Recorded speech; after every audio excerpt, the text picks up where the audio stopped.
कानपुर के कुख्यात माफिया और खुद को अधिवक्ता बताने वाले अखिलेश दुबे के खिलाफ अब पीड़ित खुलकर सामने आने लगे हैं। वर्षों से खौफ और प्रभावशाली नेटवर्क के कारण चुप रहने वाले लोगों ने अब अपनी आवाज बुलंद करनी शुरू कर दी है। इसी कड़ी में साकेत नगर निवासी एक महिला कारोबारी ने दुबे और उसके गिरोह पर गंभीर आपराधिक आरोप लगाए हैं। महिला का आरोप है कि वकील की आड़ में दुबे ने न केवल उससे भारी रंगदारी वसूली बल्कि शारीरिक, मानसिक और सामाजिक प्रताड़ना भी दी।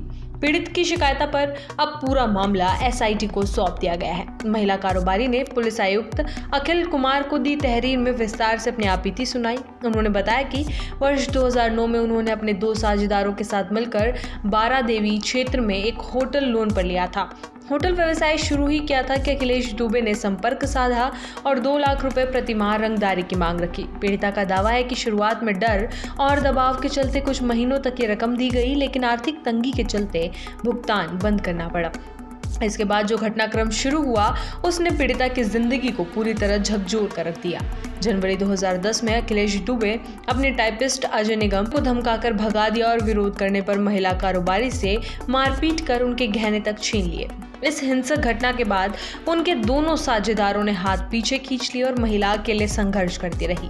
पीड़िता ने यह भी आरोप लगाया कि अखिलेश दुबे का मकसद न सिर्फ होटल पर कब्जा करना था बल्कि उन्हें सामाजिक रूप से भी बदनाम करना था। उन्होंने बताया कि दुबे ने उनके खिलाफ आपत्तिजनक और अश्लील बातें लिखी गई किताबें छपवाकर लोगों में बांटी।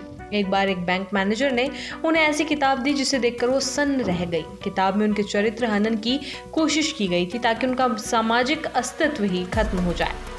महिला ने बताया कि जब उनके परिवार ने इसका विरोध करने की कोशिश की तो दुबे के गुर्गों ने उन पर बंदूक तान दी। इसके अलावा वकील की हैसियत का दुरुपयोग करते हुए दुबे ने मुकदमों में फंसाने की रणनीति अपनाई।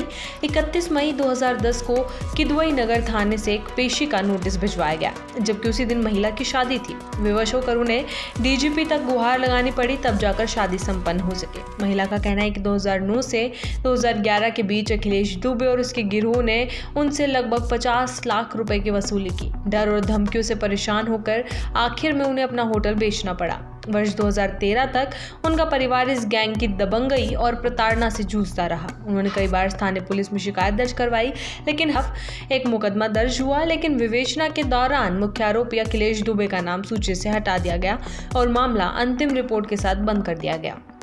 इससे साफ है कि आरोपी न केवल कानून की पकड़ से बचता रहा बल्कि पीड़ितों के लिए न्याय की राह भी मुश्किल बनाता रहा। महिला कारोबारी का कहना है कि वो इतने वर्षों तक इसलिए चुप रही क्योंकि उन्हें अपनी और अपने परिवार की सुरक्षा की चिंता थी, लेकिन जब उन्होंने हाल ही में ऑपरेशन महाकाल के तहत पुलिस की कार्रवाइयों के बारे में सुना तो उन्हें लगा कि अब सच्चाई सामने लाने का समय आ गया है।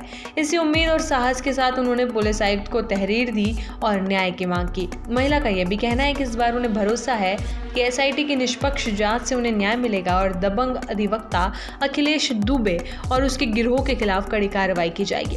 उन्होंने अपील की कि ऐसे अपराधियों के खिलाफ सख्त कदम उठाकर आम जनता का भरोसा कानून और व्यवस्था में बहाल किया जाए। एसआईटी अब इस गंभीर प्रकरण की जांच कर रही है। देखना होगा कि क्या कानपुर पुलिस इस बार पीड़िता को न्याय दिला पाएगी या फिर एक बार फिर प्रभावशाली नेटवर्क कानून पर हावी हो जाएगा।